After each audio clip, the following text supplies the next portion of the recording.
Welcome back to the Impact Driven Leader podcast. This is your host, Tyler Deckerhoff. Great to see you. If you're watching on YouTube, if you're listening in, hopefully this sound is magical to your ears. All right. Well, glad you're here. Excited as always to share another guest, another friend, Ryan Estis. Ryan and I got to know each other several years ago.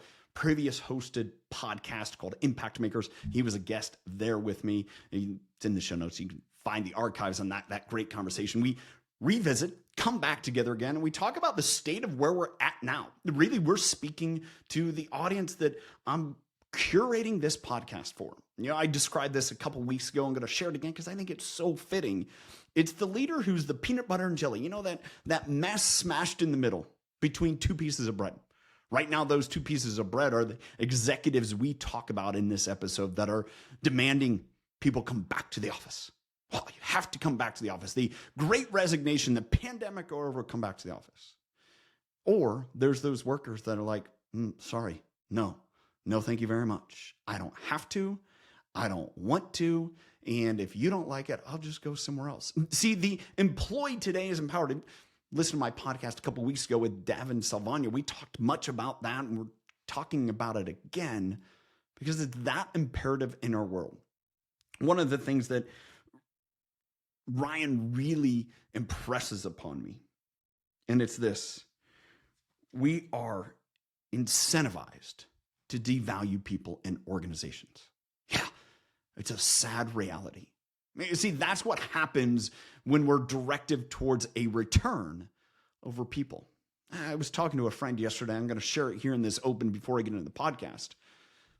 The truth couldn't be any farther from that. It's when you actually invest in people. My friend and I, Tyler Johnson, we're talking about this in regards to high school athletes. We're talking about when you invest in the athletes, when you encourage them, when you support them, when you create safety. Man, they perform tremendously. And yet, when you break them down, when you attack them, when you chastise, you create tense situations, they struggle. And so often, whether it's returning for a shareholder or we're trying to win a match, the two are the same. They're not different. They're much the same. We actually lose. It's when actually we focus on the process. Ryan talks so much about the process he uses when he speaks to organizations, or the work that he's doing himself within his own organization, Impact 11. Excited for you to hear this. As always, would love for you to rate, review this show. Let me know what you think. Let me know what value you get from it so that I can pass it along to Ryan. But also, thanks for being here. Excited to share more. We'll catch you back at the end. Ryan, thanks so much for joining me, man. Excited to see you again. It's been a little bit since we've caught up, and I find this portal, this platform, great to catch up with people because not only does it drive a normal conversation, but it also kind of touches on some of those points that we've connected most about. So, dude, I'm excited. Yeah, no, it's great to be back, and thanks for the invitation. And look, man, I always love connecting with you. So this is a great format to do it in, and you're doing a bunch of great work here. So it's a privilege to come back and visit. Well, I appreciate that. And let's start off here. I mentioned this before. Both of us are very much impact aligned. And that's right. I want to kind of leave this broad umbrella.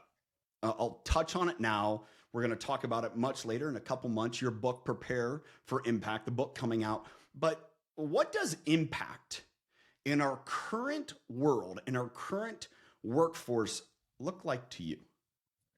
Yeah, I think it's, in the most simplest form, it's contribution to others. I think meaning and fulfillment is derived not, for doing for ourselves, but far more when we're in an active service or contributing something to others.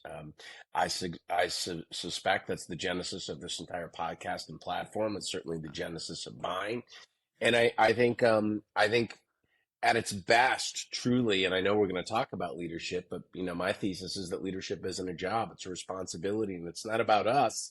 It truly is about the impact we have on others. So that's what I think it's all about.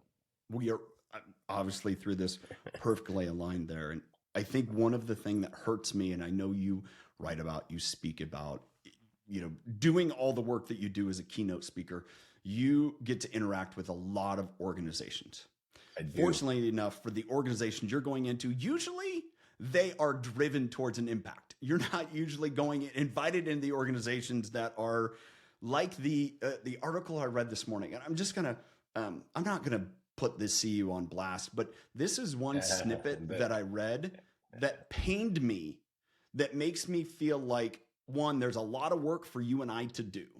And the CEO applauded the work ethic of an employee who sold their family dog in order to rise to expectations at work. This was a Yahoo Finance I, today. Yeah, I saw the article, and I think the article came on the heels of another sort of viral video about Yeah. a CEO who was talking about, not wallowing in the pity party, and it's not about your bonus, it's about what you give to the company, and the, the those leaders are misaligned, and they are failing to recognize the reality of the new world that we're living on. The world's forever changed. It's no longer 2019, January 2020 world. We've all lived through an existential crisis. Our relationship to time, meaning, place, fulfillment, purpose, mission, the meaning of our lives has fundamentally shifted. And so work is no longer a place for just achievement and security. It's a place where we desire meaning, connection, contribution, impact, and we'll question that relationship if those things are misaligned. So congruence is very important. And when you're a leader that's making $4 million a year, but you're deriding employees, give to the company, and it's not about your bonus, and quit asking about that. You aren't connected the right way to this forever changed world, and so we just have to realize that the world has changed, and I think it's an invitation for leaders and managers to do a little introspection and recognize, am I changing with it? And Mhm. that's why, by the way, that's why we have a crisis of leadership today, Yeah. and I think a crisis of disconnection and meeting in the workplace. And I think part of my mission and yours is to write those things. Quick little interlude here. May 8th and 9th, I am hosting the Impact Driven Workshop. We're actually going to talk a lot about the topics Ryan and I are talking about today. We're going to talk about sharpening the knife as a leader. We're going to talk about being an impact maker versus an impact breaker. I'm excited to host that workshop for those stuck in the middle. That peanut butter and jelly, those VPs, those HR directors, those mid level managers, those people that are listening to this podcast right now, even if you're not there, I know you're going to get value from it. How can we move forward in this workplace? Ryan talks so much about the future maker. Be a future maker. Join that workshop May 8th and 9th. Go to impactdrivenworkshop.com in order to learn more. Back to the show. So, as you're speaking to audiences, you fly in, you speak, you fly out, you speak, you fly out. I mean, that's your gig, right? When you kind of interact, whether it's through your pre-call or whatever else, what are you hearing from not the CEO executives? Like, oh, okay, if you have speak time with him, but it's more of someone else, whether a CMO, a different leader that's talking to you, and they're Sure, sharing, it's let's like, Ryan, we need help here, or Sure, let's talk about the mid-level managers, right? I yeah, think often who get missed. So let's step down from the C-suite a bit and get into, the leader or manager that's, mid-career, mid-level, and really responsible for executing and aligning teams toward, a shared vision of the future. I think the challenge is really first that leaders and managers feel the way we're describing it. It's not just frontline employees. 72% of leaders today identify with being burned out. So our leaders and managers are overwhelmed, exhausted, and navigating a very uncertain future. So there's a lot of pressure in that role today. And I think there's a tension that exists between what's required to grow a business sustainably into the future. You think about competition from everywhere, disruption, we're coming out of this, crisis, where people have reoriented their relationship to work. It's the great resignation. It's mhm, hybrid is the future. It's so there's a lot of pressure on the traditional models and systems and playbook is sort of collapsing. And so if you're a leader or manager, that feels weighty. And by the way, we're still incentivized to grow the business. What is any CEO's charter? Grow the business. What is any publicly CEO's charter? What was your earnings report this quarter? And what's the stock price? So those are very short-term incentives, and there's a lot of pressure to drive growth in a complex, constantly changing world. That bumps up squarely with the evolving set of needs and expectations of our people. And so there's this tension point that we're in the midst of navigating, that the organization, the business has needs. It's an interesting time because we've never needed more from people, right? We've never Yeah. needed more thinking, innovation, ideas, collaboration, execution, effort, commitment. We've never needed more. And in many respects, the reality is we can't extract more. And so that's a broken model, and it just doesn't work. And so we have to come up with a new paradigm, a new, more effective, thoughtful way to lead teams and ultimately drive the performance of the organization into the future. And that's sort of my thesis. The thesis Yeah. is what's next, what's new. That's what I talk about and write about. How much do you talk about the squeeze to get more, right? And the more from people may be more time, it may be more commitment. Ultimately, I think the more comes through more connectedness, even though that may not be physically more of me, but it's how am I making more of what I'm doing? And we look now at the advent of technology, AI, everything else, Yeah. that really the solution is almost a two-pronged, where it's the more of me is making whatever I produce more valuable, so that way we can use technology to actually gain that efficiency. Sure, let's call it more impact. I mean, you can we Yeah, can okay, we let's can go use for that it. word again. Like I want you to contribute, the max, to your maximum potential, right? And ultimately, I think that's what leaders are getting at. And there's a group of sort of these elite, high, top performing or high potential employees. We call them future makers. These are the group of the employees. They're all in. They're focused. They're hyper talented. They're curious. They're constantly learning. They're self-enabled, self-startered. They're impact driven. Their work matters, and regardless of the external circumstances, they're the ones that are charged and deliver the charter to make the future happen. So Yep. yeah, just like on a professional sports team, not every athlete is equal, not every employee is equal. Some contribute an outsized amount of value and impact. As somebody who ran large sales organizations, that was always the case. You call it the 80 Yeah. 20 rule or Yeah. whatever. But these people, these future makers, they have they're delivering outsized value to the business. And the idea as leaders is we want to potentialize people. We want to put people in a position to contribute the maximum of their potential. We want to stretch people, grow people. I think part of a leader's charter is to grow and enable other leaders. So that's ultimately what we need to be doing. You talked about technology. I think what we need to do today is we need to build these agile, human-centered, digitally enabled teams and organizations. It's the Yep. balance, the fundamental balance of those two things. And you use the word connection. I do think human connection or being human-centered is very, very central to a leader's ability to deliver on that mission.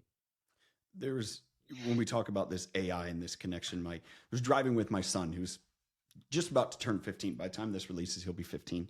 And we were talking about AI. Obviously, he's aware, right? He knows what's going on. He's thinking about it, and he's talking about it's like, why do we just have technology to do things? And I shared with him, as someone has shared with me, understanding that all AI is programmed by a person. Even if AI can learn, there's still a Exactly. person. And as we were talking about it, I said the necessity for research to understand the evolution of that, it still takes humans to be involved in it. Now, they can go beyond, it can, create efficiencies, all those other, but it still takes that human connection, that human impact, that human center that you discussed. And if we as organizations or leaders or think that we can just replace all people, man, I think we're very misguided. And what happens by that is I think many organizations, especially the disconnected ones, devalue people. Well, sure. I mean, I think they're we're incentivized to devalue people. So let's start there. I mean, the way we've sort of set up our incentive structures. I mean, I work for a Fortune 500 company, and Mm-hmm. the value of the business wasn't based on how people felt or what people experienced. It was based on the price per share. It was a shareholder first mentality. And honestly, when I think back Yeah. about that, the only real sort of reinforced message from the C-suite was our responsibility is to return to shareholders. Like that sort of was the Yep. mentality. Yep. And it's short-term thinking that ultimately it isn't well suited to sustain the longevity of a business or the fulfillment of its people today. So to me, that's a misnomer. That should be the outcome of a strategy where you put people first, then performance, then profitability follow. And look, I'm a big proponent of technology. I mean, technology is fostering this Yes. Yeah. connection today. It's responsible for certainly a dramatic shift in the quality of my life. But technology, in and of itself, and artificial intelligence, most certainly, it's an accelerant, right? It's an enabler of our capacity and competency, but it doesn't replace things like empathy and gratitude and compassion and vulnerability and belonging and a sense of mission and love. It should be a catalyst to accelerate our contribution to those things. But we're innately wired for connection and belonging and love. And so to minimize how essential those things are is to miss the opportunity, and also they've become even more important. We're more aware of that right now than we've ever been. The world changed. We changed. Our relationship to work changed. And it's about time the way we lead teams changes too. So, as you were talking earlier about future makers, and I was pondering this question, this thought, and kind of almost give you the answer instead of asking the question and try to get there, is to me the big driver for future makers. Or as you're describing that, I think about Liz Wiseman's impact players. Yeah, I've sure. described it as Good way to impact say it. makers. It's to try blend it all together. The one thing, which I think all the words that you described between connection and empathy and love and care, it's trust. And one thing that I believe, to just go one, is that's the difference that humans can absolutely, I would say, I don't want to say manipulate, but influence trust that technology maybe can't.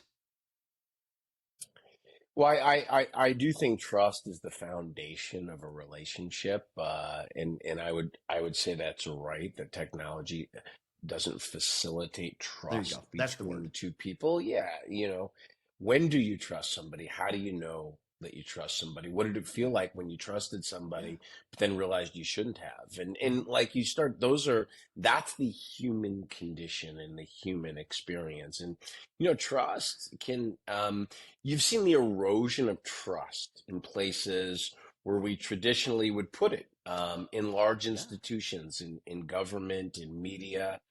And so there's more of an onus or a responsibility inside the context of an organization or a corporate setting to facilitate or foster those kinds of what I call high trust, high value relationships. Look, I mean, you've seen this, and I don't want to belabor all these media buzzwords, great No. resignation and quiet quitting, but you would say in some respect, the employment contract or loyalty certainly has been broken.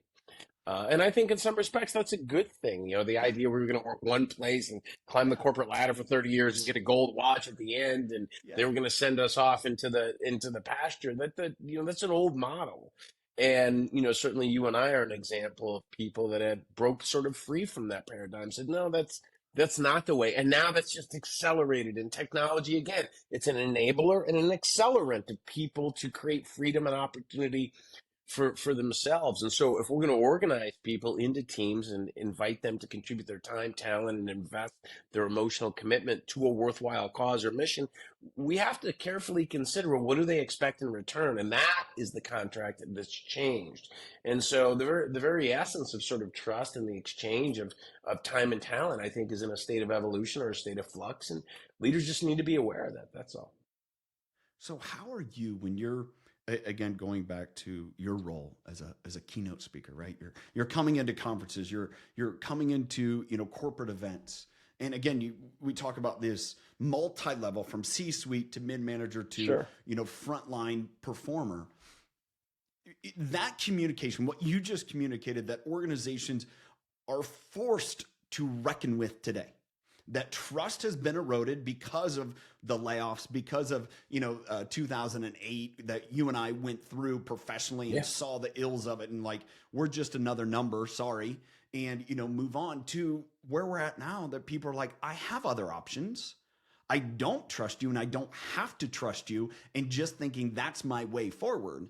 And yet we find this as I come to the beginning that there's a lot of senior executives that have been around for 30 years that are like, no, this is the way it should be, and we're going to force it Right. back to that. How are you helping those organizations unilaterally understand that, become self-aware? Well, yeah. So, I mean, I think part of my mission is education, right? It's Yeah. education, inspiration, and then it's to introduce a new and better way of doing things. And you used a word that I love, right? So it's the It's good. word is yeah, self-aware. Yeah. So that's where this paradigm shift needs to start. It's funny, and then I'll back to self-aware. I'm going to put a pin Let's in go. that for a second because Okay. it's a really important thing to talk about right now.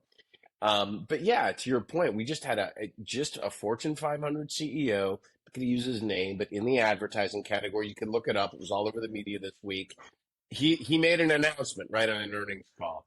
He said the Great Resignation's over, and effective next week, all 70,000 of our employees will be back in the office Monday, 5 days a week. We're done, and he just missed it. He's hearkening back to a time that no longer exists.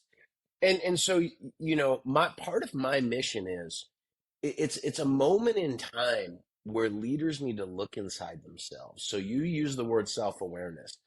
My invitation is today, don't start with why. Start with self. Look inside you.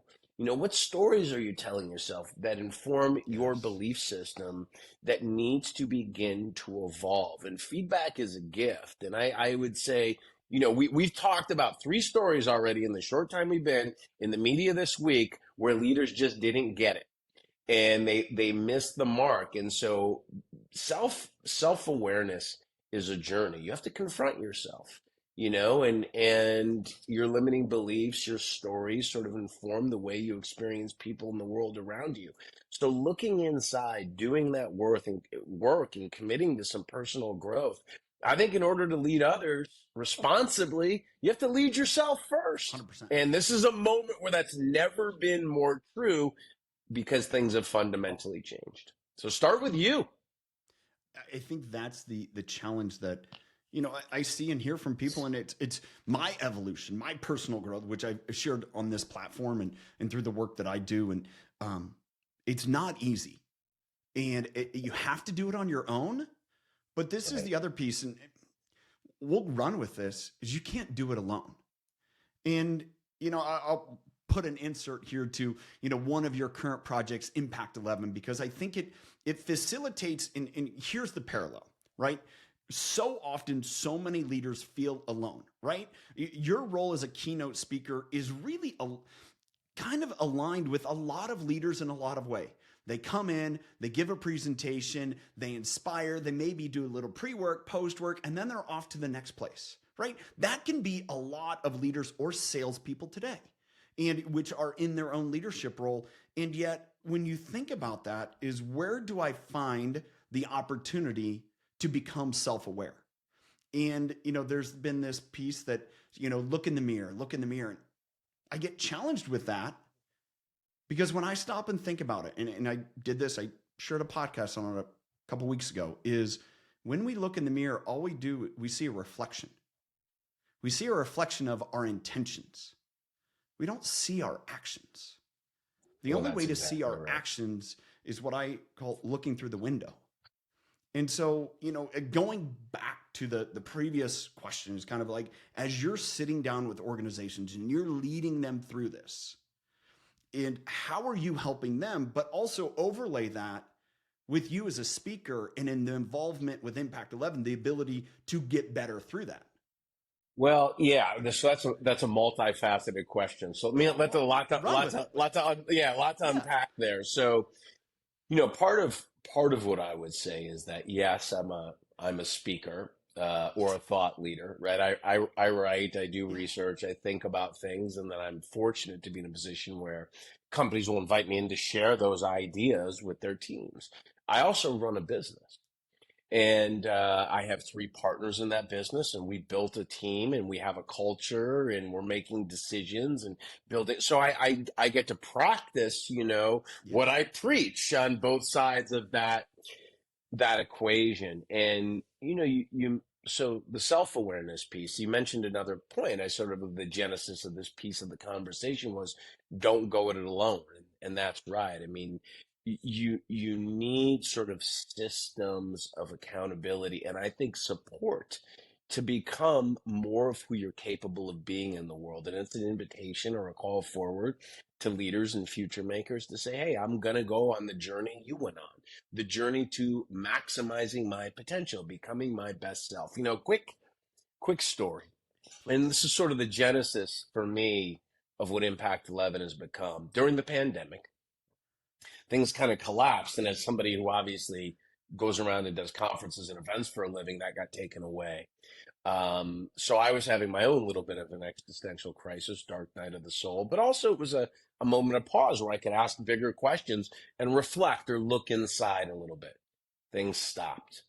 And that time and space was a gift. I had a mentor of mine ask me, he said, on a scale of 1 to 10, if one was sort of you're just beginning and you're kind of Bambi in the woods and figuring it out, he said, but 10 in your business or your craft, let's say, was max potential. You wrung it all out. You were a 10. You couldn't get, no matter what you did, you couldn't get an ounce more out of yourself. He said, and so the full scale from 1 to 10, he said, where do you think you are on your personal and professional growth and evolution? Well, that's a big question. So I sat with it for a second, closed my eyes, and I had to answer truthfully. I said, what's coming up for me is I'm probably about a 6, and I have a lot more potential in me. I know it that my best days could be ahead of me. That doesn't mean they will be. They could be. He said, that's great. Second question, also important. When you're done, he said, if you're looking back toward the end, your swan song, you're in your 80s, and you've lived a great life or your life. What would you like that number to be? He said, if it's a 6, it's fine. You might want to relax, or it might be a time of rest for you, or you may have other interests. I said, no, no, no, no. Who are you talking to, man? I'm the prepare for impact guy. The only acceptable answer is a 10. Like, I have something inside me, these gifts I was given, the opportunity here. Like, I have to maximize that. I want to wring out my potential. He was like, awesome. He's like, I thought that's what you'd say. And then the third and most important question, what's your plan to go from a 6 to a 10? And who's going to help you get there? Now, I didn't have an answer to that question at the time, and it hurt me. It was a very isolating time in the world. I think a lot of people felt Yeah. alone during that period of time, and um, Impact 11 is my journey from a 6 to a 10. We're better together. We can't do it alone. And I spent last weekend with two of my business partners. We flew to Colorado. We did a little content camp. We sort of holed up in one of the partners' houses for 3 days, and we broke down our IP, our thought leadership, our positioning, the things we want to bring forward into the world. I mean, like what a gift to sit with people who I trust, who I know have my best interests in mind, and are helping me call forward all of the best work that's inside me. That you can't do it alone. And so growth is a team sport, and it's also a process, not an event. You've got to do the work, but you've got to get help. And by the way, from a leadership perspective, again, if you're going to lead others, if you're going to coach others, who's coaching you? And I get nervous anytime a senior executive tells me they're not getting outside support or coaching. It's like, how are you getting better? How are you learning? How are you growing? How are you expanding? Yeah. Or are you a 10? Is that it? And so that's sort of some of my thesis. I would even, that last piece is they're not a 10. They can't, you That's right. can't be. I mean, to Can't be. go to a, to pull something from Jim Collins, it's just, you can't be great if you're stuck at good and you're happy with good. Yeah. There's an evolution of humility that, kind of descends there, and realize that the farther you get up the ladder, the realization is like, dude, I'm even more lost. Yeah, the idea for a leader today is they be simultaneously growing their humility and their self-confidence at the same time. Now, the only way to do that is to work on yourself. And it's hard to do that in isolation, man. I I couldn't Yep. imagine. I couldn't imagine, even at my stage, I'm writing about this and researching it and leading a team and talking to Fortune 500 companies. I couldn't imagine doing that without a coach. I've never not had one for the last 15 years.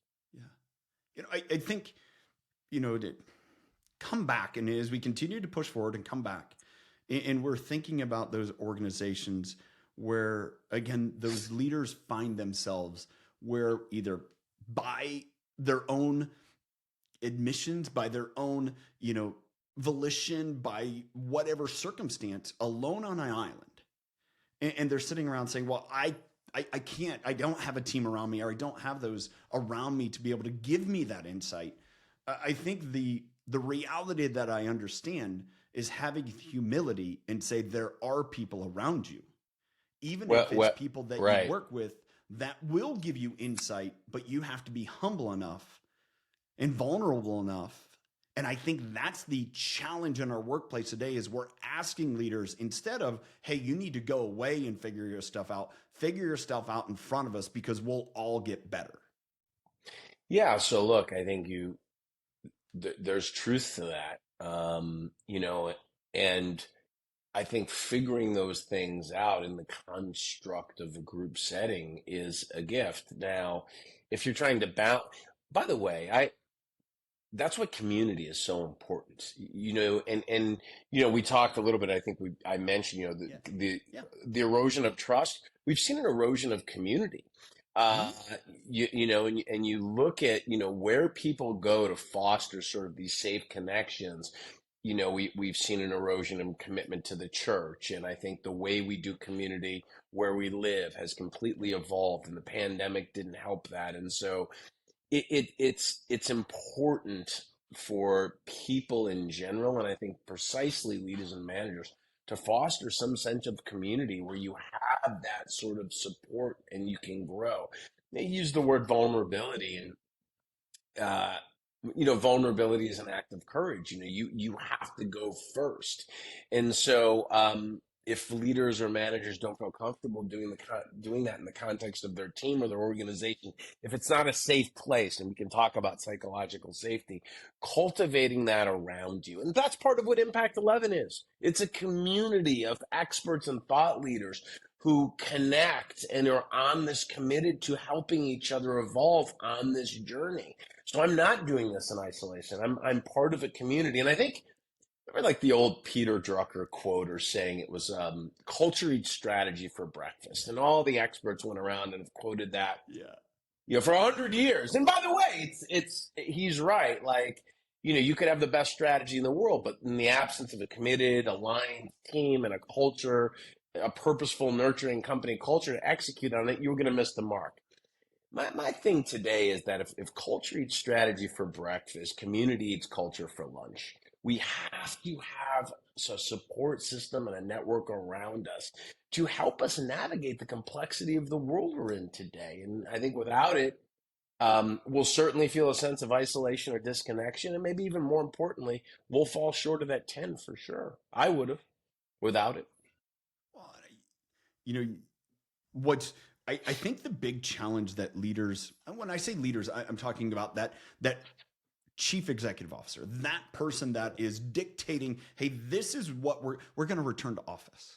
And I think what's happened there is there's been a lack of awareness. We talked about self-awareness, a lack of awareness to understand how the world has changed. But the drivers, what you just talked about, of why people have changed, either through their own lack of community, understanding how they've been educated, which has had a major impact, but now we're forced into this lack of community.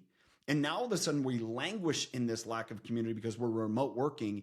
And instead of thinking you need to come back in the office, the directive is no, we need to find ways to enhance our community building. Now, Exactly, right. that may be in the office, that may be offsite, but that's what's essential. And if you're intentional about that and mandate that, returning to the office may be a solution, but it's not an absolute. I completely agree. The idea today is to be flexible and don't reach behind you for a system that worked or a model or a paradigm that worked in 2018. We're in a forever changed world. So the invitation I would have to the C-suite is ask yourself, what are you trying to create, and what are additional ways that you might be able to facilitate what you want in a forever changed world?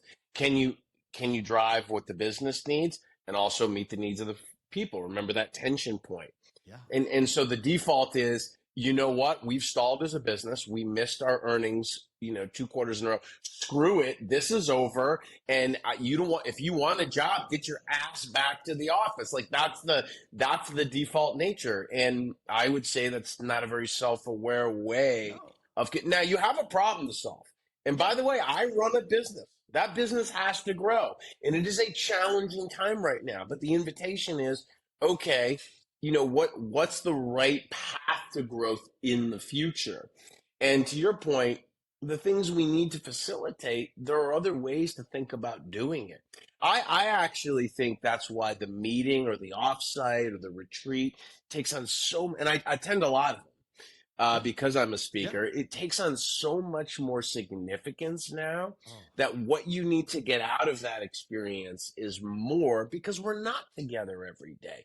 And that's okay. Technology is an enabler for us to do our work in a new way. So the paradigm is shifting, and we need to be thoughtful and shift with it. And I think that was a real misfire by the CEO who came out and, I get where that's coming from, but to me, that's not a future that's going to exist for us. So. I think that without aligning the CEO to it, this is what the expectation now of executives are, and they're being driven by shareholders, and that's just if you're going to fix your problems, you just have to demand everyone to come back to the office, instead of realizing, no, that's not the problem. The problem is something much different in either purpose, alignment, connected, all the things we've discussed. I think we're in the middle of a period of time where we have to recognize it's why do 70% of organizational change efforts fail? It's not because there's not smart people. It's not because it's the strategy. It's human nature. Yeah. It's our psychology, our resistance, our fear. And so in some respects, this is a moment where we actually have to transcend our own human nature. You talked about your growth journey. That's a journey of transcendence. You're evolving out of sort of what you've been into a new iteration of you. And that's the invitation. And it's actually the price of entry to lead effectively today. And by the way, you could be in a leadership role. Leadership, what should be a sign of authentic leadership is who's following you and who's following your vision of the future. And if you have this disconnected, disengaged, frustrated workforce where 75% of the people wish they worked somewhere else, 46% of the people were looking for another job, I would argue that you're a leader by title, not proxy, and you're certainly not having the impact that you desire. And so that's, again, look in the mirror. It starts with you. Yeah. Ryan, thank you so much. I appreciate the time. Been fun to catch up, fun to discuss this. Can't wait to do more. Yeah, appreciate you and all the great work you're doing, and cheers to the future, brother. Let's go make it happen. Same to you. Thank you. As I reflect and as I step away, as we're finishing this podcast, I'm thankful for the conversation Ryan has. And again, even more excited about the mission that he's on, that I am on, that I am here to serve you and the other audiences that, listen to these messages. There's a better way. We talked a little bit about the transformation process, the process that I transformed. I shared the window of the mirror. Go back in the archives. You can listen to that episode again. But I also know this, that so often it is hard for leaders to help others around them see it, to see the need for self-awareness. There's looking in the mirror, but then there's also how can we set up windows? That's something that I do, that we're going to do within the Impact Driven Workshop, that help organizations set up those environments. It's also a process through the Impact Driven Roundtable that I host. Don't worry, we're going to open that up again later this year in July for a new group to join. But I know this, it's through platforms like that where you force yourself to sit around a table. So that way everyone can look through the window. That's how you build self-awareness. And the organizations that are actively doing that today, the leaders that are saying, you know what? Nope, there's a better solution. It's not forcing people to do something. Ryan mentioned it. I've heard other guests share it too. We are in a pivotal time of change. We see organizations that are being forced to change. Some of them are doing so willingly. They're evolving, they're growing, they're improving healthy, human-centered organizations. Others are fighting it. And know there's going to be a winner and there's going to be a loser. And ultimately, I want you to win. I want the leader who cares about people, that wants to put people first, that wants to be impact-driven. And sometimes it's realizing what insecurities, what fears, as Ryan discussed, hold us back.